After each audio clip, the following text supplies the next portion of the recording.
selamat malam semuanya. Kembali lagi bersama kita di Ghosting. Oke, perkenalan diri dulu. Di sini gua Felix Jedemia. Ini teman gua juga. Gue bagus. Oke, jadi di channel Ghosting ini kita bakal mengupas sekiranya mungkin pengalaman-pengalaman horor atau kejadian-kejadian horor yang ada di pengalaman kita atau mungkin di teman-teman kita yang pernah kita alami gitu. Ya, jadi di chapter 1 ini kita bakal bahas pertama tentang personal experience kita terhadap horror. Nah, gue punya temen nih, Felix nih, dia pernah ngalamin experience horror dari dia masih masa-masa kecilnya. Ya. Jadi kita tanya aja langsung deh, lu punya experience gak yang bisa diceritain ke kawan-kawan semua nih pendengar nih? Oke, ada sih ya. Jadi kalau misalkan dimulai dari pertama ya, kalau cerita gue sih jujur gue kalau dari kecil banget enggak ya. Kalau dari kecil banget enggak, karena memang gue asalnya tuh dari keluarga yang rasional lah.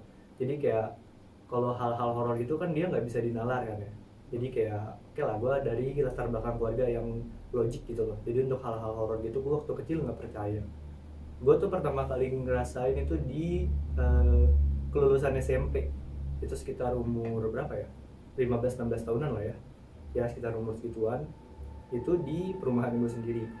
Buat yang nggak tahu ya, mungkin perumahan gue itu di Bogor jadinya ya. Gue tinggal di Bogor di perumahan namanya Pandan Valley. Itu tuh di situ ada 2 klaster rumah. Yang satu tuh ada tahap 1, dia jadi kayak untuk kalangan orang-orang elit tuh. Terus ada rumah gue di tahap 2 namanya. Itu biasa lah untuk orang sederhana aja, nggak yang elit gitu. Jadi sebenarnya untuk pengalaman pertama gue tuh asalnya tuh bukan dari apa yang gue lakuin sih, lebih ke dari apa yang temen gue lakuin ya, terus kena ke gue juga. Iya kayak gitu. Jadi singkat cerita gini aja ya, gue di perumahan gue itu gue punya temen di perumahan itu, kita sebut aja namanya Udin lah ya, karena gue nggak enak takutnya orang yang memang orangnya ini nggak suka lah, atau ini kan juga tanpa seizin dia ya, gue belum sempat minta izin juga untuk mau jemput nama dia dan bawain cerita ini. Kita sebut aja Udin. Untuk umurnya ini kita beda 3 tahun. Gue sama si Udin ini beda 3 tahun, dia lebih tua di atas gue. Terus untuk kalian nih ya, yang pengen tahu karakter si Udin ini, dia tuh tipikal anak yang rebel lah ya. Rebel tuh bahasa Indonesianya apa ya? Kayak ya pembangkang, susah diatur. Jadi dia tuh memang suka apa ya? Suka melanggar sama suka hal-hal yang negatif-negatif gitulah. Dia pas udah kenalan sama gue tuh udah jadi teman sama gue. Posisinya itu dia udah nggak sekolah di umur 18 tahun. Ya, itu jadi dia backstory-nya kayak dia SMP tuh 3 kali dipindahin, dan SMA dia baru nyampe kelas 2 udah di drop 2 sekolahan, terus orang tuanya udah males lah gitu buat nerusin anaknya kayak gitu kan. Nah, jadi memang si Udin ini dia menurut gua rebelnya tuh udah kelewatan lah ya. Jadi kalau untuk kayak di Jabodetabek kita kan tau lah, kayak di situ tuh yang namanya anak-anak umur segitu pasti gak jauh dari yang namanya tawuran atau segala macamnya ya, kayak berbau-bau hal-hal kayak gitu lah. Ini tuh menjurus ke yang namanya kayak ilmu-ilmu sesat atau ilmu-ilmu kebal gitu lah di pada zamannya waktu itulah ya. Mungkin kalian ada yang percaya nggak percaya, tapi kalau gue sendiri jujur karena gue ada di situ gue jadi percaya. Nah, singkat ceritanya gini ya, momen pertama kalinya itu gue lagi libur semester kelulusan. Itu lagi jadi dari libur dari SMP ke SMA ya. Itu kan dapat waktu cukup lama, sebulanan sebelum kita masuk SMA. Gua di situ main sama si Udin ini, dan ada satu lagi temennya tuh si Kiki namanya. Kiki itu dia satu sekolah dulu sama si Udin ini. Cuma Kiki ini kan anak baik-baik, dia jadi sekolahnya masih lanjut sampai di saat itu. Kalau Udin kan dia udah nggak lanjut sekolah, udah luntang-lantung lah hidupnya ya. Nah, sebenarnya tuh gue dari awal kenal, gue apa ya, dibilang agak ada hal-hal aneh ada, cuma mungkin karena gue di situ masih umur 15-16 tahunan, gue mikirnya kayak oh ya udah aja gitu loh. Karena kalau misalkan dinalar ya, si Udin ini suka yang namanya kayak kaget tiba-tiba gitu loh, kayak lagi nongkrong biasa gini nih, ngobrol, ngerokok atau ngopi, dia kayak tiba-tiba gitu tuh. Gue nggak tahu itu kan kenapa, gue mikirnya mungkin itu kayak kelainan atau bawaan dari kecil kan. Gue nggak pernah nanya juga. Nah itu tuh dari situ udah mulai kayak gue itu kenal sama dia udah jalan sekitar 3 bulanan. Itu yang cukup intens lah, kayak hampir 2 hari sekali main bareng. Sampai ada di kejadian gue inget di hari Senin malam.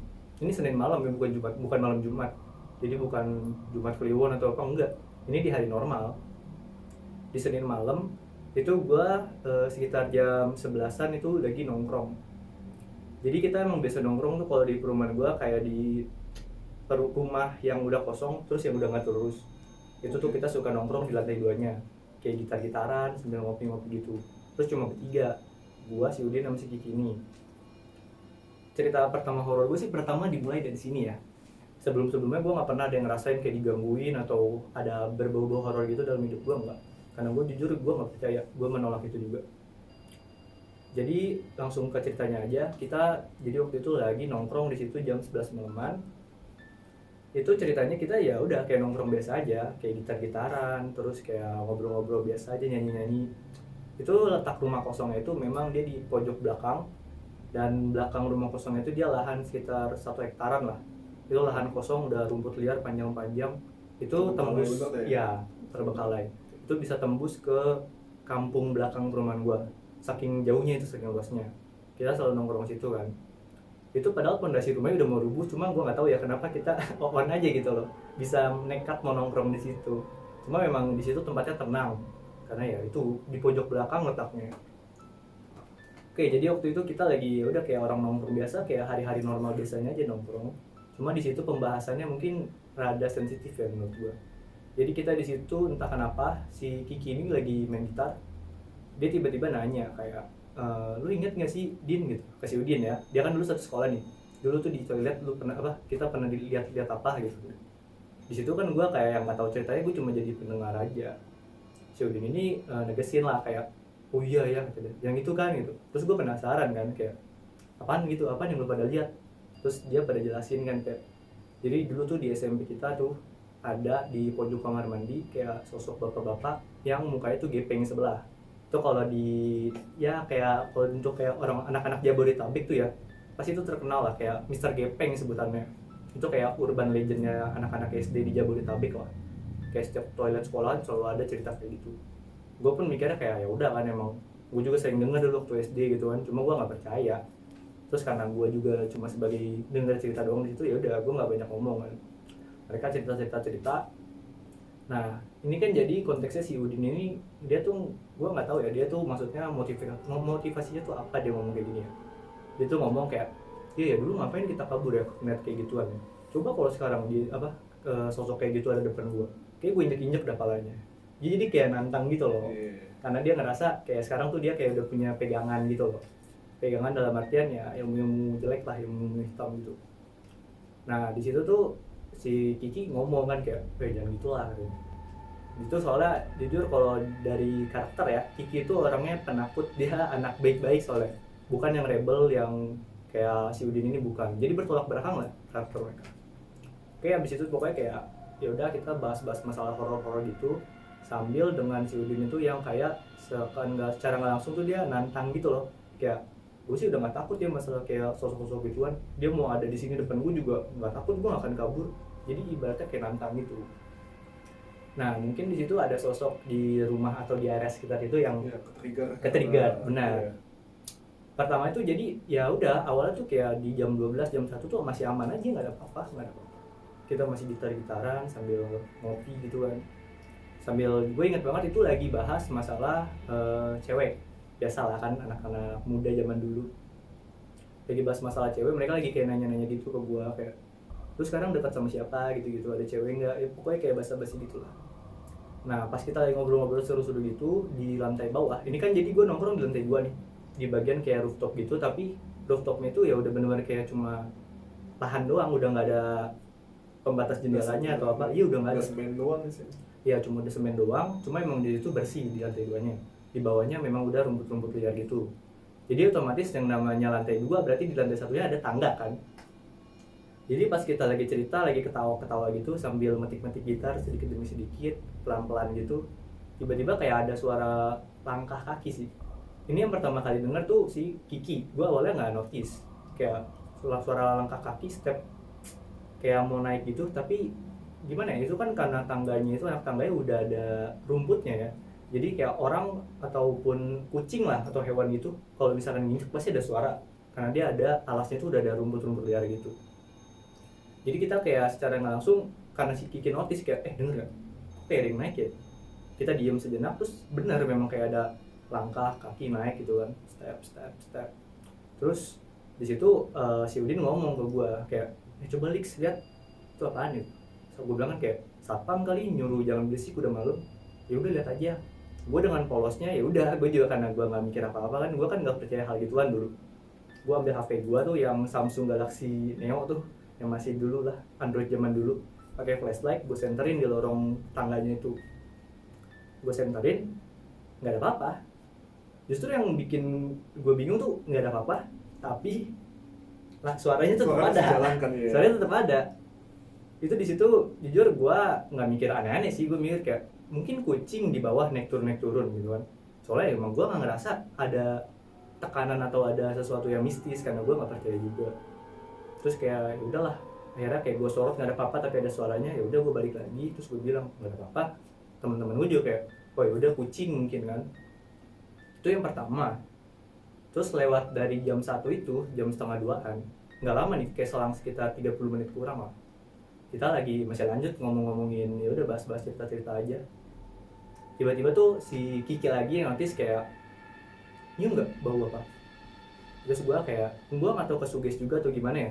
Tapi yang jelas di situ gue nyium kayak aroma kentang tapi dibakar. Jadi kayak kentang tapi ada gosong-gosongnya gitu. Terus gue nyium kan, gue nggak tahu itu suges, nggak tahu emang beneran ya. Kayak yaudah kecium aja ada aroma kayak kentang-kentang gitu lah. Terus gue tanya juga kan, lu nyium ke si Udin? Iya, bau kentang kan? Iya.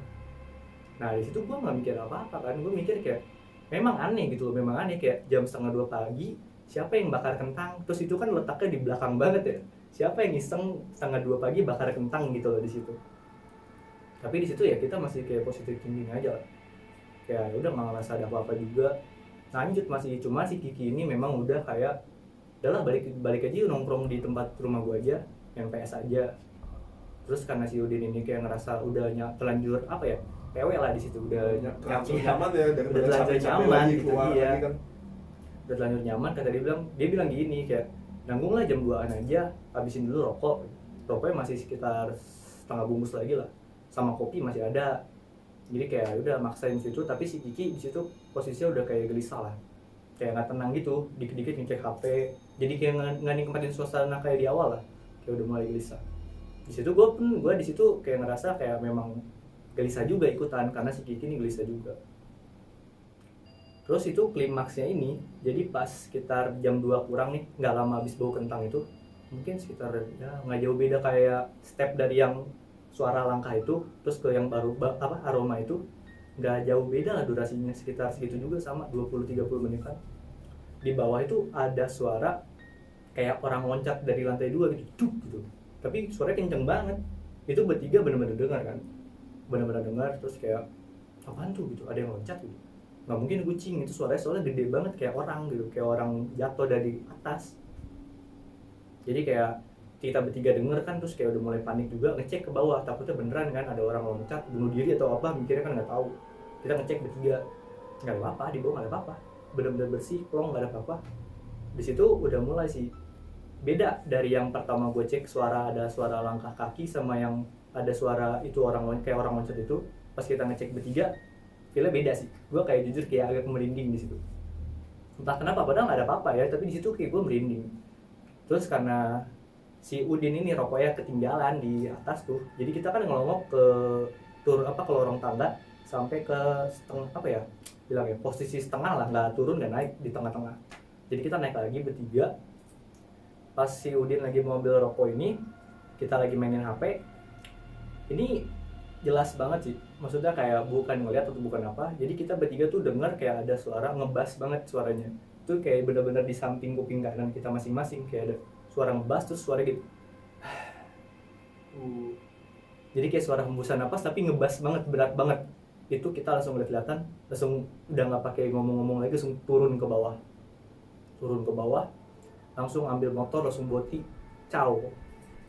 Itu dari benar-benar, maksudnya kalau cuma satu orang yang kayak gitu, itu mungkin halu, udah ngantuk atau udah jam malam lah ya. Itu bertiga dan kita posisinya agak ada jarak, dan itu ketiga-tiga sama persis. Di sisi sebelah kanan kita ada gitu. Wah, itu itu epic sih. Di situ gue bilang kalau misalkan itu bukan apa-apa, tapi itu apa-apa gitu loh. Apa iya. Iya. Terlalu banyak kan yang udah terjadi dari sebelumnya kan. Iya. Kalau yang bikin lu nggak mungkin berpikir lagi itu Iya. sesuatu yang normal. Iya benar banget itu. Di satu sisi dibilang aneh itu aneh tapi nyata gitu loh. Dan yang ngalamin itu ada 3 orang. Nggak mungkin kalau cuma 1 orang yang ngerasain doang, oke lah. Mungkin dia halu atau udah ngantuk. Tapi ini 3-3-nya ngerasain, ngedenger, dan ada di posisi itu juga. Jadi kayak menurut gue itu salah satu pengalaman paling pertama sih yang pernah gue alamin. Gila experience lu ya, itu experience pertama lu ya. Iya. Dan di tempatnya itu juga lagi, itu tempatnya terbengkalai. Nah itu, gue juga sebenarnya kalau dipikir sekarang ngapain juga ya, gue dulu mau gitu nongkrong di rumah kosong lantai 2 di pojok belakang lagi. Itu gila sih. Tapi setidaknya nggak ada sesuatu yang terjadi sama kalian atau nyakitin kalian di sana kan? Enggak, belum berlanjut. Jadi itu dari semenjak itu kita jadi otomatis pulang kan, habis dari itu pulangnya tapi nggak ke rumah masing-masing karena kita libur semua kan, nginep di rumah si Kiki ini. Itu kita dari situ nyampe rumah Kiki jam 2:30 kan, jam 2:30 terus kayak udah main di kamar, main PS kan sambil lampunya dimatiin. Awalnya tuh kita udah sering sebelumnya kayak nginep di rumah si Kiki. Jadi berlanjut jadinya. Iya berlanjut. Damn. Cuma gara-gara 1 orang yang nantangin jadi kayak kenanya bertiga-tiga. Dan ini lumayan lama ya. Jujur kalau di gue sendiri itu 2 harian. Dari habis dari rumah itu, bahkan gue pulang ke rumah aja tuh rumah gue kayak aneh aja gitu bawaannya. Kayak gue tidur yang biasanya gue kayak tidur tinggal tidur, kayak gue ngerasa apa ya, kayak ada yang ngeliatin aja gitu loh. Soalnya kan gue kalau tidur selalu gelap. Itu kayak gue nggak tenang aja. Kadang gue tidur sampai gue nyalain lampu loh. Yang biasanya gue matiin lampu tuh gue nyalain lampu saking gue kayak nggak tenang aja, ada yang ngeliatin. Dan yang paling parah tuh ya di si Udinnya ini sih. Dia habis dari rumah kosong itu balik ke rumah Rizky, dia ke toilet waktu kencing. Dia bilang dia tuh pas dia lagi kencing nih, lagi fokus kencing, di bagian sebelah belakang ini dekat kuping kanannya itu dia ngeliat kayak apa ya, kayak samar-samar gitu, tapi jelas gitu, samar-samar jelas perut. Itu si Udin apa ya, perwujudannya si Udin tuh cukup tinggi loh. Dia jujur dulu tuh lebih tinggi dari gua. Maksudnya kayak logikanya ya, dengan tinggi Udin yang kayak gitu, terus dia ngeliat samar-samar tuh sosok kayak berdiri tapi perutnya doang yang kelihatan. Itu gede banget tuh, gila. Ya itu gede banget kan. Itu dia kayak gitu, dia lagi kencing terus dia ngeliat kayak aduh kan gitu kan, terus dia langsung kayak buru-buru kencing. Dia tuh abis kencing dia cerita dia tuh nunduk jalan ya, udah nggak berani ngeliat apa-apa. Benar abis tanding dia abis kencing dan nunduk, buka pintu, ngibrit langsung ke kamar Rizky lagi. Terus kita yang di kamar nanya dong kayak kenapa lu gitu. Kak, dia nggak apa-apa mulu. Terus pas udah pulang besoknya itu dia pas maghrib itu lumayan parah sih menurut gue ya. Dia kan di rumah tuh si Udin dia jadi home alone, mamanya kerja, papanya juga udah cerai sama ibunya, jadi dia home alone, adik-adiknya pada sekolah. Ini waktu maghrib jadi adik-adiknya tuh kayak lagi ada yang kerja kelompok sama ada yang main lah gitu, gue nggak tahu, dia pokoknya lagi home alone di rumah. Dan dia SMS gue kayak Dik sini rumah gue ngopi gitu. Terus gue mau ke sana dong. Pas gue sampai sana dia lagi di kamar, dia benar-benar cuma duduk di dekat pojokan lemari, kayak gimana ya posisinya kayak gini nih, terus kayak orang lemes banget. Terus gue kan kaget ya, takutnya dia kenapa-napa. Gue langsung masuk, gue langsung toel kenapa lu kenapa gitu, kenapa. Terus dia nggak jawab apa-apa, dia benar-benar kayak melongo aja terus iya gue sampai bingung kan, gue juga harus ngapain nih. Gue ambil air minum nih di gelas, gue perhatiin gini, dia melek tapi dia nggak ngedip, melek terus gini kayak nggak gitu loh, kayak orang sawan gitu ibaratnya. Itu dia gue cipratin air pun dia nggak ngedip nggak apa. Gue panik kan. Ya udah gue akhirnya kayak mutusin buat ke pos satpam di perumahan gue. Gue bilang tuh apa si Udin kayak kesurupan atau gimana. Soalnya dia kayak orang kejang gitu, kejang tapi diem, nggak ngedip sama sekali matanya. Gue panik. Gue panggil satpam. Udah akhirnya dia digotong sama satpam dibawa ke rumah kayak Pak Ustadz di perumahan gue lah. Udah akhirnya dari situ baru pas dia udah mulai kayak sembuh tuh. Pas hari itu juga dia cerita, jadi tuh waktu dia lagi mau ambil rokok di lemari, pas dia nengok ya itulah ya, itu lagi ya, kayak bener-bener jump scare gitu loh. Itu dia jadi kayak ada sosok gede tapi nunduk bener-bener depan muka dia. Itu hitam sosoknya, katanya hitam, terus nggak kayak orang, badannya orang tapi mukanya tuh bukan orang, kayak muka binatang gitu katanya. Tapi dia nggak tahu binatang apa, gede banget. Hidungnya pun dia bukan hidung kayak kita gini nih, dia lubang doang 2 gini. berambut kayak orang, tapi dia bilang gitu posisinya nunduk, benar-benar pas dia nengok dia nunduk gini ngeliatin, jadi kayak depan-depanan, langsung jatuh dia ke belakang, udah langsung gua lihat dia, gua nemuin dia. Damn. Itu salah satu menurut gua fatal sih, cuma gara-gara apa ya, cuma kayak gara-gara cerita terus kayak nantangin gitu. Tapi itu salah sih. Emang. Nantangin di tempat seperti itu, di mana yang udah benar-benar terbengkalai banget. Dan itu berarti kalau manusia nggak tinggal di sana, itu pasti ada at least binatang atau apapun yang di sana, dan temen lu Udin tuh nantangin itu. Benar. Wah, ditempelin di rumah lo. Lu dan Kiki kena dampaknya juga. Itu yang gue bilang, kalau gue cuma 2 hari aja, gue cuma nggak digangguin kayak apa ya, nggak digangguin kayak dia lah, dia sampai ditunjukin atau digangguin kayak gimana. Gue cuma kayak ngerasa diperhatiin aja. Kalau Kiki sama, dia sama, tapi dia lebih ke di kamar mandinya, bukan di kamar. Kalau gue kan di kamar tidur gue sendiri. Kalau Kiki di kamar mandinya, tiap dia habis mandi atau dia tiap lagi mau buang air, pasti dia ngerasa di dekat pintunya itu kayak ada yang lagi berdiri ngeliatin dia. Tapi kalau di Bali sendiri pun ya, itu percaya banget kalau udah dari suatu tempat, lu nggak nantangin apapun, tapi lu pasti bawa energi sesuatu dari tempat itu. Iya. Entah dari jalan. Nah ini ditempelin tuh, wah itu selamat aja udah untung banget. Iya sih, makanya. Dulu gue juga pernah ngalamin hal kayak gitu. Pada saat rumah gue lagi renovasi nih, jadi gue tinggal di rumah kecil gue, itu tempatnya di perempatan jalan, jadi kita nggak tahu apa yang lalu lalang. Selain manusia, kita nggak tahu apa yang lalu lalang di sana.